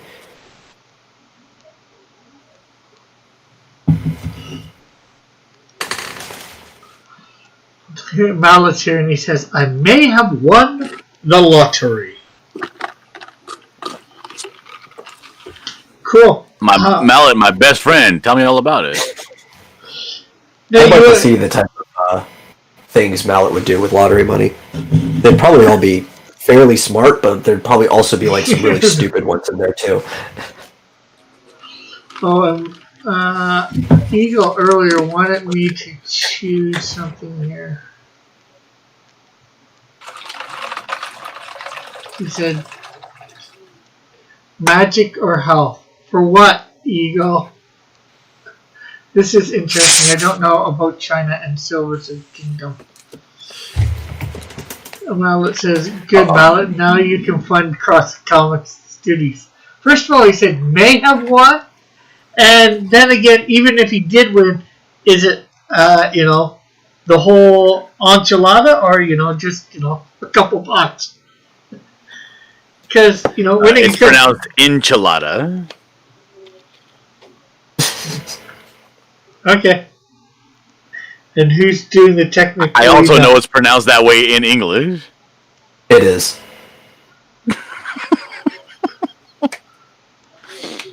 And also, why should he fund the Crossverse when he could fund the Cursed Comics? You can fund both. But then again, He could just fund Xylo at that point and leave both of you in the water. I'd make him buy Xylo off of me. he said he'd rather fund Dillard's pictures. Timothy says Dillard would steal the money from Mallet and then go home and tell Mrs. Dillard he won the lottery. But then again, like I said, it depends on how much you won. You win $2 or you win $1 billion. You still won the lottery. He'd move the Dillards to Wisconsin and then send Rick to California. I would go there. I would tell my wife, JP just won the lotto. So we basically also just won the lotto.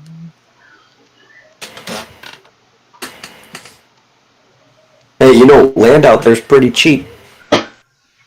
What do I care what the price of land is? You won the lotto. All I'm just saying, he could set you up on something pretty easy. I want 100 acres. With a lake. Not 2 acres? No, 100 acres with a lake.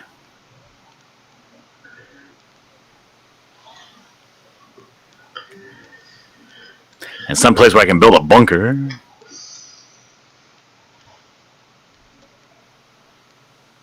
What you need is a natural forming cliff face right next to that lake. Yeah. I always wanted to have a. I think I would if I won the lotto. If I won somewhere in the neighborhood of like over. I would say if I won over 5 million, then I would.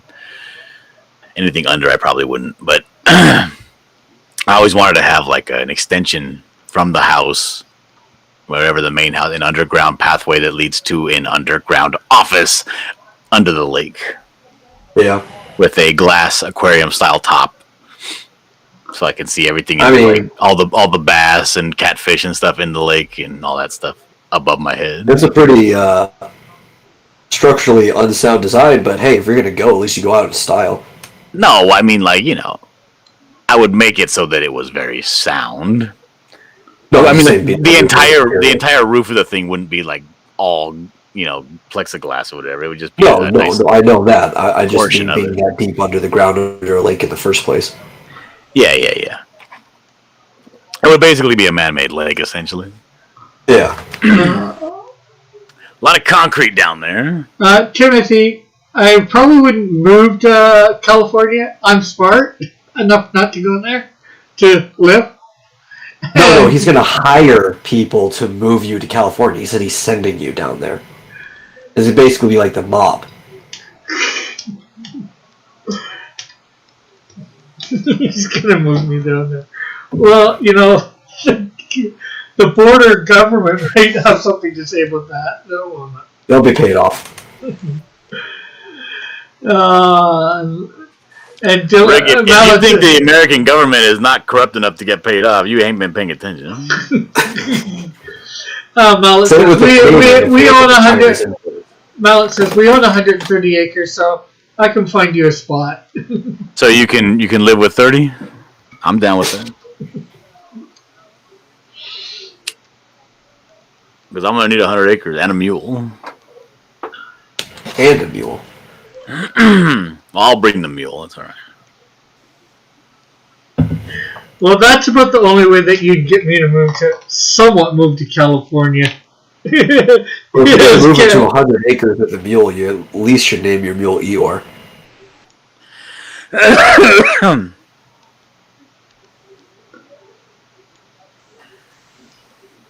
Why a mule? To pull my plow, Timothy. Come on. What are you thinking? How am I going to plant and harvest all my 100 acres of marijuana?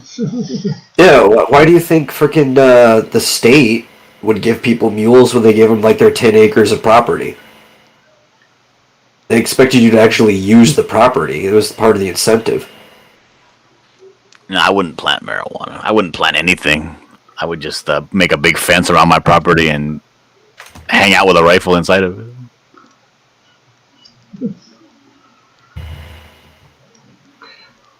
No, he wouldn't name his mule Rick. Were you mulling that over? Timothy? Mulling. Kingdom Comics says, it's so funny. The first time I crossed the border into California, they literally made me stop at what looked like toll booths. A big line of them, and asked me if I had any fruit or vegetables in the car. Oh, that's weird. Yeah, they usually have those agricultural inspection spots inside the way stations. There's one on the 10 freeway coming in through, there by Morongo. And there's another one coming down the, I think it's the 5 freeway. Somewhere near, I think just north of Lancaster. Yeah, it's for insects and stuff like that because it's a big agricultural state.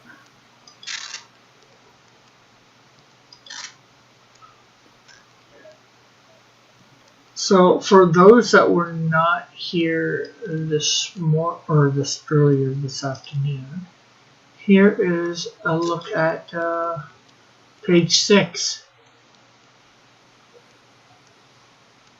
of the Canadian Shield number 2.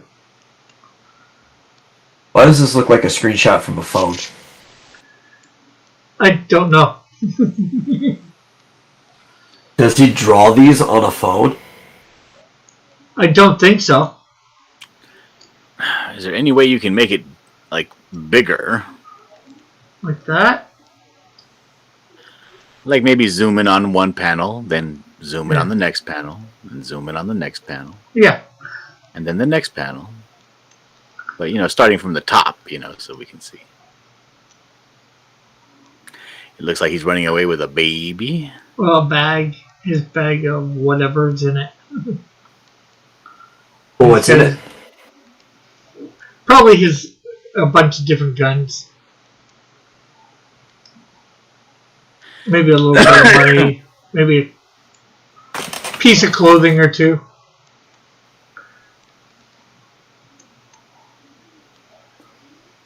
So it's essentially his hobo bindle. Yeah. And then the next panel is a bunch of firemen. Yeah, coming to there. Put out the fire at the building.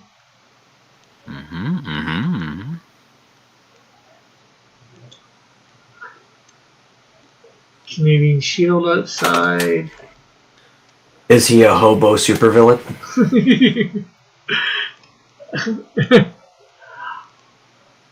Oh, I'm not sure whether I'd say hobo, but probably. Because That'd be fitting because the Shield's a hobo, so you got hobos fighting hobos. Is that cop car like an early 90s 5.0? That kind of looks like it.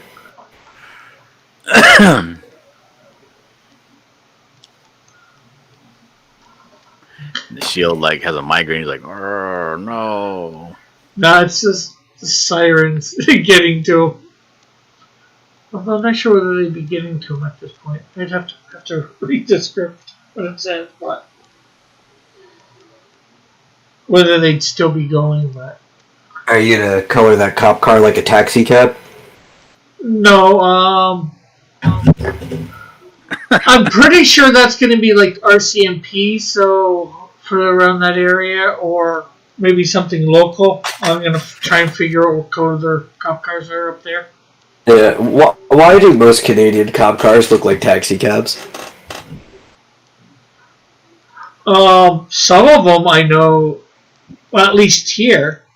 Actually, taxi companies actually purchase old cop cars up here in Hamilton. So that's why here, but I don't know if you're talking coloring or what. Yeah, they're like yellow with maybe a strip of blue or something on it. Oh, where are you dealing with? I don't know, every time I look up Canadian cop cars, that's what they look like yellow.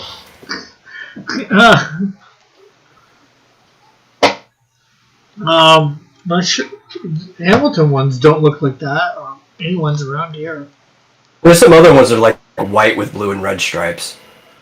Let's see if I can get Hamilton cop cars.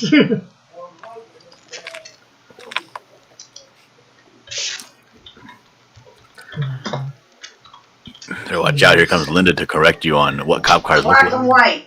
But I'm sure they have black and white ones too, but I actually have pictures up of a lot of just like blue and yellow ones, and they look like taxi cabs. Apparently, a lot of places in Canada are using Mercedes Benzes too. let's see. I think I listen to this show too much. I can tell what's going to happen before it happens.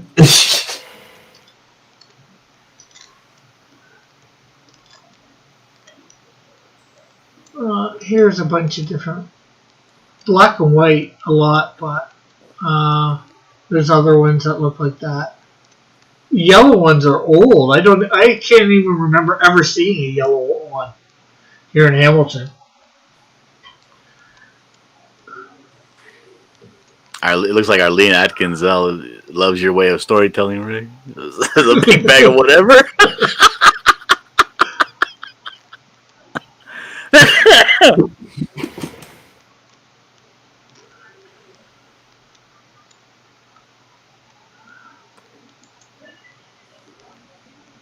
I've never been on a cruise. How much does it cost to go on a cruise? Thousands of dollars. Well, I'm assuming probably like 2,000. Yeah. I don't know. I know it, and I know technically it depends on where you're going and how far you're going, and how high class you want to go. I'm talking like roundabout basic.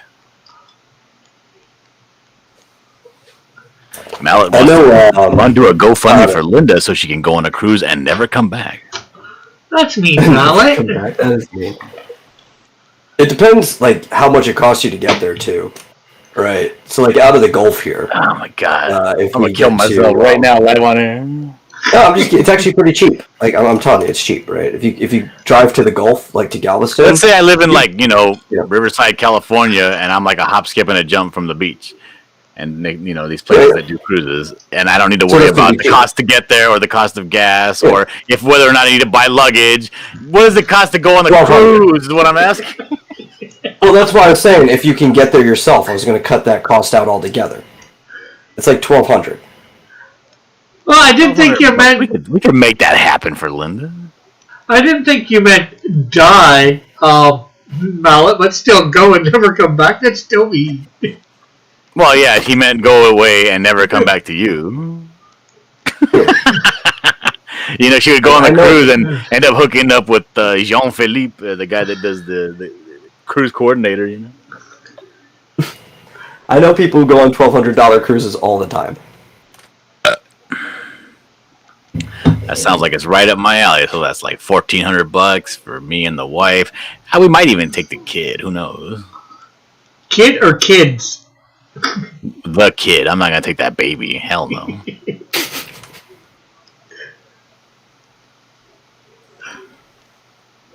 She would find a better life in the tropics, and Rick would be happy for her. You would, wouldn't you, Rick? Yeah, I guess so.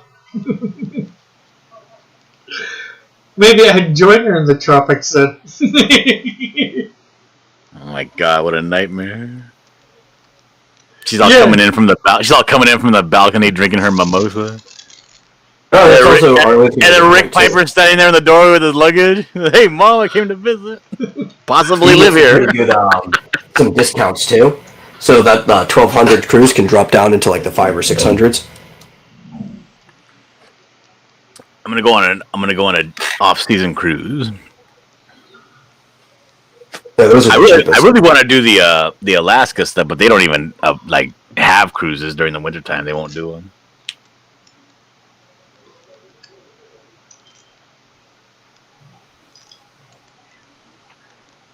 They also have these cruise lines called Holland America cruise, and they do they start somewhere in like Ireland. They'll take you down like all the way like down the Rhine River. There's other ones that like do like Africa and stuff. Little cruise ships. Well, it says that damn baby. That damn baby. Timothy says, Linda, has to get back on the boat by gunpoint. See, my mom wouldn't do that, Timothy.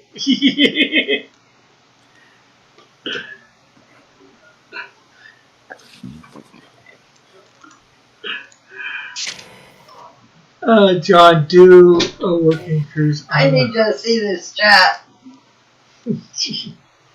I missed reading the chat. Yeah, I knew Linda was coming in because all of a sudden I heard the TV get louder when the door opened up, and I was like, and I know you guys were talking crap about Canada. I was like, here comes Linda to correct you guys about Canada.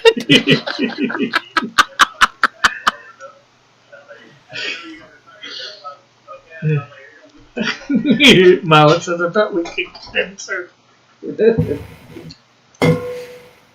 You don't need to see the chat. I'm reading enough of it. Well, I wasn't sure what whomever said about me. I know what I'm being talked about most of the time. Yeah, they just want to send you on a cruise. A nice, relaxing cruise. Yeah, but see, Timothy, you're assuming that she doesn't have freedom with me here. Do you have any lack of freedom with me around, Mom? No. You just steal all my money. What money? We don't have any money. Yeah. But in 2 weeks, I don't have more than you. Pardon? in 2 weeks approximately, I'll probably be back on the computer. Yeah. Back in the chat myself. Good for you.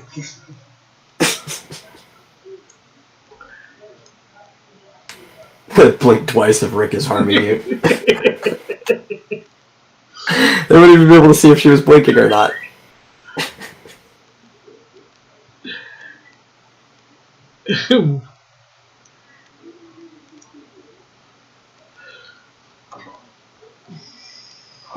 I can't hear what Metal's saying. Mallet said in the chat, blink twice if Rick is harming you. That's to you. And then Metal said, well, we can't even see if she's blinking. See, you can hear all this and laugh up there.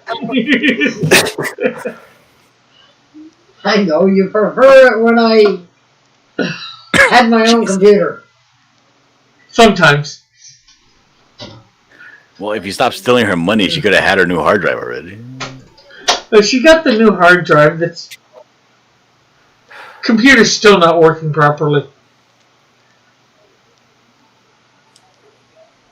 But it was a $100 computer that we got 4 years ago, so... And I'm surprised the thing even lasted as long as it did. Like, we had a computer... This was on our... just after we moved in here. We had a computer, went in storage, we got it out of storage and all that shortly after we moved in here. And it stopped working, so we bought like around $100 computer off of Walmart. And, made do. And, it lasted, 4 years, so I'm happy with it. Well, it says, damn it, John Butland had a new computer.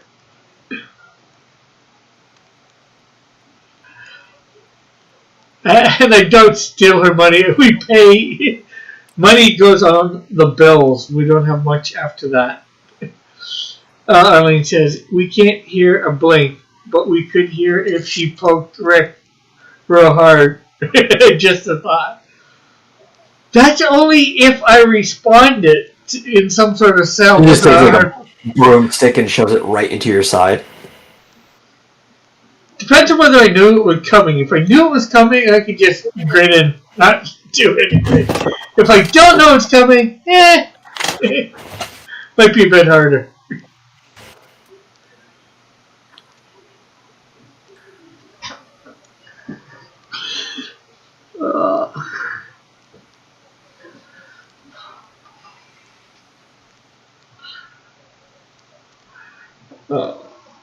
So what's on your agenda tomorrow? If he annoys me too much, I just tickle him. Oh yeah, that's a punishment, all right. Yeah, I'm extremely ticklish. That's something I'm very glad that I know now. This is very pertinent information. When Rick comes over to the Cursed Comics Comic-Con here at my house, he's gonna have to meet the tickle monster. I'm equipped with a feather duster equipped as a weapon. Feather duster doesn't really do it. That just ends up being annoying. Usually that just turns people on. I thought that's what you were trying to do. So that's what ticklish means, right? Yep.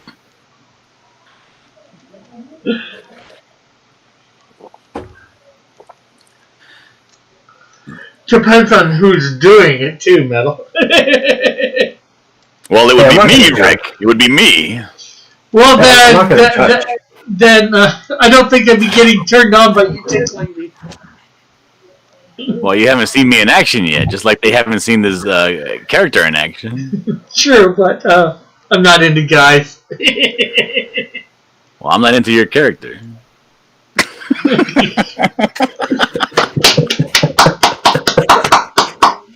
Good for you. That came back around pretty well.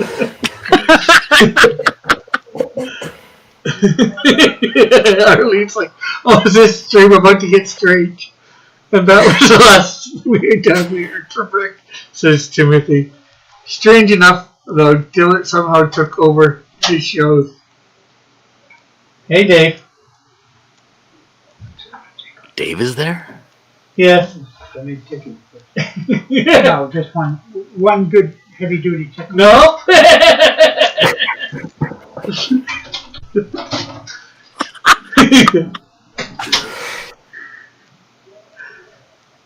Yeah, this has been the best episode of Rick's show in a while.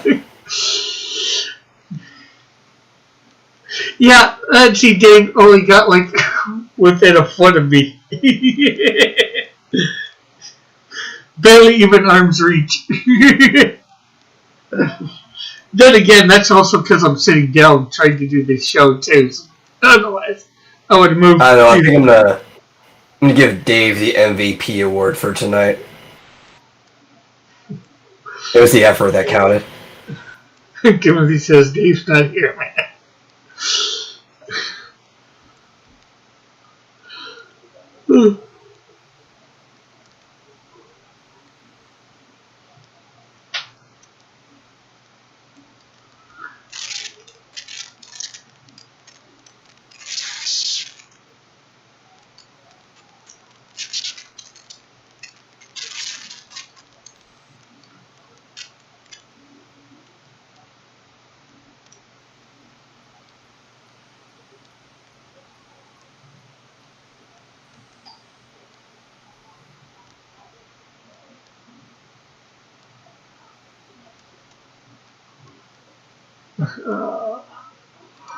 So you want to promote anything, Metal?